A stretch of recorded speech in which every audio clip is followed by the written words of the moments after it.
Hello friends, அனைவருக்கும் பணிவான வணக்கங்கள். ஓஎம்எஸ் காயின் யூடியூப் சேனல் உங்களை அன்புடன் வரவேற்கிறது.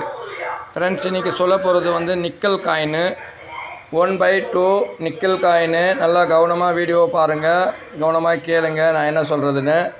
ஃப்ரெண்ட்ஸ், நான் சொல்லக்கூடாது நிக்கல் காயினு வந்து 1/2 அரை ருபீஸு, ½ ருபீஸு. வருஷம் வந்து சொல்லப்போனால் 1950லேருந்து 1956 வரைக்கும் இந்த நாணயத்தை அச்சடிச்சிருக்காங்க. இந்த நாணயத்தில் வந்து மெட்டல்னு சொல்லும்போது நிக்கல், வெயிட்டுன்னு சொல்லும்போது 5.86 கிராம் இருக்கும். சைஸ் வந்து 24 mm இருக்கும். இது ஷேப் வந்து உங்களுக்கு சர்க்குலர் ஷேப் வந்து சர்க்குலராக இருக்கும். ஃப்ரெண்ட்ஸ், இது நிக்கல் காயினு. இது வந்து காந்தகத்தில் ஒட்டக்கூடிய நாணயம். இதில் வந்து சில காயின் வந்து ரேர் கேட்டகரியில் இருக்குது, சில காயின் ஸ்கேர் கேட்டகரியில் இருக்குது.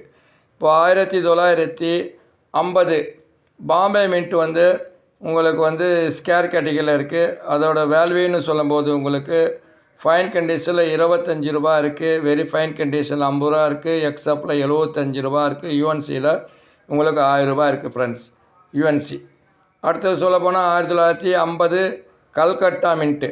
இந்த நாணயத்துடைய வேல்யூன்னு சொல்லும்போது உங்களுக்கு ஃபைன் கண்டிஷனில் 50 ரூபா இருக்குது, வெரி ஃபைன் கண்டிஷனில் 100 ரூபா இருக்குது, எக்ஸப்பில் 500 ரூபா இருக்குது, யூஎன்சி. புத்தம் புதுசாக இருந்துச்சுன்னா இந்த நாணயம் வந்து 1500 ரூபா வரைக்கும் இந்த நாணயம் ரேர் கேட்டகரியில் இருக்குது. அடுத்து சொல்லப்போனால் 1951 அது வந்து மும்பை மின்ட்டு, அது ஸ்கேர் கேட்டகரியில் இருக்குது. அதோட வேல்யூன்னு சொல்லும்போது உங்களுக்கு ஃபைன் கண்டிஷனில் 25 ரூபா இருக்குது, வெரி ஃபைன் கண்டிஷனில் 50 ரூபா இருக்குது, எக்ஸப்பில் 75 ரூபா இருக்குது, யூஎன்சி. புத்தம் பொசிஷன்னா இந்த நாணயம் வந்து 700 ரூபா இருக்குது, ஸ்கேர் கேட்டகரியில் இருக்குது. அடுத்தது சொல்லப்போனால் இது வந்து 1955 அதுதான் ரேராக இருக்குது, வெரி ரேராக இருக்குது. 1955 பாம்பே மின்ட்டு. இயற்கை கீழே வந்து டைமண்ட் வைர குறியீடு இருக்கும் இந்த நாணயத்தில். ஃப்ரெண்ட்ஸ், இது வந்து வேல்யூன்னு சொல்லும்போது ஃபைன் கண்டிஷனில் உங்களுக்கு வந்து 100 ரூபா இருக்குது, வெரி ஃபைன் கண்டிஷனில் 200 ரூபா இருக்குது, எக்ஸப்பில் உங்களுக்கு 500 ரூபா இருக்குது, யூஎன்சி. புத்தம் புதுசாக இருந்துச்சுன்னா இந்த வந்து நாணயம் வந்து உங்களுக்கு கிட்டத்தட்ட 2500 ரூபா வரைக்கும் விலை போயிட்டுருக்கு. அதோட அதிகமான விலை வந்து மார்க்கெட்டிங்கில் ரேட்டு அதிகமாக போயிட்டுருக்கு. இது யூஎன்சி. நான் சொல்லக்கூடியது யூஎன்சி கண்டிஷனில் உங்கள்கிட்ட இருந்துச்சுன்னா 2500 ரூபா யூஎன்சி இந்த நாணயத்துடைய விலை. ஃப்ரெண்ட்ஸு, நாணயங்கள் சொல்லும்போது குறைவாக அச்சடிக்கப்படக்கூடிய நாணயங்கள் எப்போவுமே விலை போகும். ஃப்ரெண்ட்ஸ், இந்த நாணயம் வந்து உங்களாண்ட வந்து 1955 பாம்பே மின்ட்டு. இந்த நாணயம் நல்ல கண்டிஷனாக இருந்துச்சுன்னா நான் வாங்கிக்கிறேன். நான் உங்களுக்கு ஸ்க்ரீனில் என்னுடைய ஃபோன் நம்பர் தரேன், அந்த நம்பருக்கு கால் பண்ணுங்கள். வேறு எந்த காயினும் அனுப்பாதீங்க. இதில் கூட வேறு எதுவுமே வேணாம்.